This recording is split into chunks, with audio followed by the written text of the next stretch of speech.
പുതിയ വീഡിയോയിലേക്ക് സ്വാഗതം.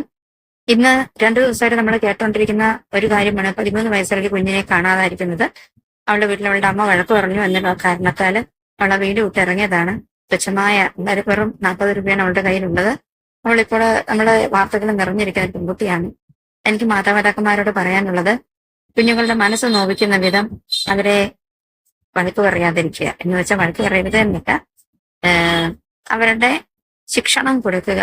അവരുടെ ആത്മവിശ്വാസത്തെ കെടുത്തുന്ന, അവരെ മുറിവേൽപ്പിക്കുന്ന രീതിയിലുള്ള ശാസനകൾ കൊടുക്കാതിരിക്കുക. എന്ന് വെച്ചാൽ ശാസനകൾ അത് അധികമായി നമ്മുടെ ഇമോഷണൽ പ്രവൃത്തിയിലേക്ക് കടക്കാതിരിക്കാൻ ശ്രമിക്കുക. കുഞ്ഞുങ്ങളെ തെറ്റും ശരിയും പറഞ്ഞ് മനസ്സിലാക്കുക, അവരെ ചേർത്തണയ്ക്കുക. അവരെ ഒറ്റപ്പെടുത്തി അവരെ കൈവിട്ട് കളഞ്ഞു എന്ന് ഒരിക്കലും അവർക്ക് തോന്നരുത്. ഇന്നത്തെ തലമുറയാണ്, അവർക്ക് ഏറെ അവരെ സ്വാധീനിക്കുന്നത് സോഷ്യൽ മീഡിയാസ് ആണ്. അതിന്റെ വരുംവരായികളെ കുറിച്ചൊന്നും അവർക്കറിയില്ല. പക്ഷെ അതിന് പുറകെ വരുന്ന അനുഭവം ആ കുഞ്ഞുങ്ങൾക്കും നമുക്കും ഏറ്റവും വേദനയുള്ളതായിരിക്കും. അതുകൊണ്ട് കുഞ്ഞുങ്ങളെ ഏറ്റവും വിവേകത്തോടെ കൈകാര്യം ചെയ്യുക. കുഞ്ഞുങ്ങളോട് പറയാനുള്ളത്, നിങ്ങളുടെ മാതാപിതാക്കന്മാർ നിങ്ങളുടെ നന്മയ്ക്ക് വേണ്ടിയാണ് പറയുന്നത്. ഒരിക്കലും അവർ നിങ്ങളുടെ ശത്രുക്കളല്ല. നിങ്ങളുടെ ഭാവി നന്നായിരിക്കാൻ, മറ്റുള്ളവരുടെ മുമ്പിൽ നിങ്ങൾക്ക് ആക്ഷേപം വരാതിരിക്കാൻ, നിങ്ങളെ മോശക്കാരായിട്ട് ആകാതെ നിങ്ങളൊരു പ്രൗഡ് ഉള്ള കുഞ്ഞുങ്ങളായി തീരുവാൻ, അഭിമാനിക്കുന്ന രീതിയിലുള്ള, നിങ്ങൾക്ക് അഭിമാനപാത്രരായി തീരുവാൻ വേണ്ടിയാണ് അവർ ശാസിക്കുന്നത്. അതൊരിക്കലും നിങ്ങളെ നശിപ്പിക്കാൻ വേണ്ടിയല്ല. അതുകൊണ്ട് എടുത്ത് ചാടിപ്പിടിച്ച് നിങ്ങളുടെ സംരക്ഷണപരമായ മാതാപിതാക്കളുടെ നിന്ന് വെളിയിൽ പോയി കഴിഞ്ഞാൽ നിങ്ങൾ തീർത്തും അപകടത്തിലാണ് എന്ന് ഓർക്കുക. മറ്റാർക്കും നിങ്ങളുടെ മാതാപിതാക്കൾക്ക് തോന്നുന്ന അതുപോലൊരു സ്നേഹം, ഒരു പാഷൻ, ഒരു ബന്ധം ഉണ്ടാവുകയില്ല. അതുകൊണ്ട് മാതാപിതാക്കന്മാർ കുഞ്ഞുങ്ങളോട് പെരുമാറുന്നത് വളരെ ശ്രദ്ധിച്ച്, ഇമോഷണൽ പ്രാക്ടീസ് നടത്താതെ ശ്രദ്ധിക്കുക. കുഞ്ഞുങ്ങളും നിങ്ങളുടെ അടുത്ത് ചാടി നിങ്ങൾ വീട്ടിൽ നിന്ന് പുറത്തിറങ്ങി കഴിഞ്ഞാൽ നിങ്ങളെ സംരക്ഷിക്കുന്ന കരങ്ങളെക്കാൾ ഉപരി നിങ്ങൾ ആപത്തിലേക്ക് വലിച്ചു കൊണ്ടുപോകുന്ന ഒരുപക്ഷെ നിങ്ങളെ നശിപ്പിക്കുന്ന കരങ്ങളാണ് ഉള്ളത് എന്നുള്ള ബോധ്യത്തോടെ ജീവിക്കുക. നിങ്ങളുടെ മാതാപിതാക്കൾക്ക് പകരം മറ്റൊരാൾ ഉണ്ടാവുകയില്ല. ഈ കുഞ്ഞിനെ കാണാതായ കുഞ്ഞിനെ കണ്ടെത്തുന്നതിന് വേണ്ടി നമ്മളുടെ പോലീസ് സേനകള്, അതുപോലെ തന്നെ മാധ്യമ പ്രവർത്തകർ, നാട്ടുകാർ എല്ലാം വളരെ ഉത്സാഹത്തോടെ അവർ ശ്രമിക്കുന്നുണ്ട്, പരിശ്രമിക്കുന്നുണ്ട്. കുഞ്ഞിനെ ഒരു ഭാഗത്ത് വെച്ച് കണ്ട് സംശയം തോന്നിയിട്ട് ഫോട്ടോ എടുത്ത ബബിത എന്ന പ്രിയ സഹോദരിക്ക് അഭിനന്ദനങ്ങളെ അറിയിച്ചു കൊള്ളുന്നു. എത്രയും വേഗം ആ കുഞ്ഞിനെ ലഭിക്കട്ടെ, അവരുടെ മാതാപിതാക്കൾക്ക് കുഞ്ഞിനെ ലഭിക്കട്ടെ.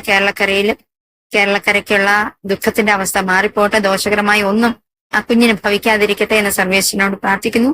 എത്രയും വേഗം കുഞ്ഞിനെ ലഭിക്കട്ടെ എന്ന് നമുക്ക് ഒരുമിച്ച് പ്രാർത്ഥിക്കാം. നമ്മുടെ ആരെങ്കിലും കൺമുമ്പിൽ ആ കുഞ്ഞ് വരികയാണെങ്കിൽ കൈവിട്ട് കളയാതെ എത്തേണ്ടടുത്ത കുഞ്ഞിനെ കുറിച്ചുള്ള വിവരങ്ങൾ, വീഡിയോസ് എത്തിക്കുക, അല്ലെങ്കിൽ ഫോട്ടോസ് എത്തിക്കുക. ചാനൽ റേറ്റിംഗ് എന്നതിനേക്കാൾ ഉപരി ആ കുഞ്ഞിനെ കണ്ടുപിടിക്കേണ്ടതിന് നമ്മളുടെ ഉപാധികൾ ഉപയോഗിക്കപ്പെടട്ടെ.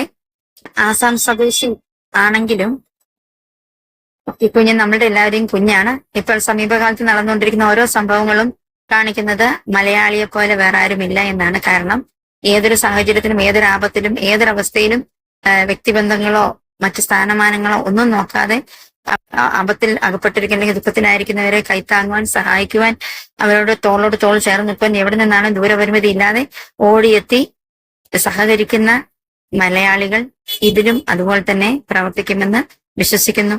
നമുക്കെല്ലാവർക്കും ഒരുമിച്ച് നിൽക്കാം. തന്നാലാവത് നമുക്ക് ഓരോരുത്തർക്കും ചെയ്യാം. മീഡിയയിൽ കൂടെ ആണെങ്കിൽ മീഡിയയിൽ കൂടെ, നേരിട്ടാണെങ്കിൽ നേരിട്ട്, എങ്ങനെയാണെങ്കിലും നമ്മളെ കൊണ്ട് ഒരാൾക്ക് പ്രയോജനം ഉണ്ടാകട്ടെ.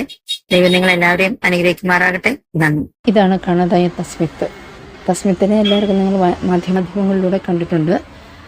ഇനിയും ഇതുപോലെ തസ്മിത്തുകൾ ഉണ്ടാകാതിരിക്കട്ടെ. മാതാപിതാക്കന്മാർ അവരെ സ്നേഹത്തോടെയും കരുതലോടെയൊക്കെ ശ്രദ്ധിക്കട്ടെ.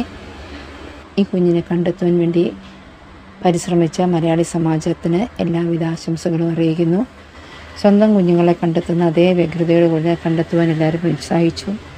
ഇനിയും ഇതുപോലെ തസ്മിത്തുമാർ ഉണ്ടാകാതിരിക്കട്ടെ. സമാധാനം, സന്തോഷമുള്ള കുഞ്ഞു തലമുറകൾ വളരുവാൻ നമുക്ക് ഓരോരുത്തർക്കും അധ്വാനിക്കാം. അവർക്ക് വേണ്ടി ഈ വീഡിയോ സമർപ്പിക്കുന്നു. നന്ദി.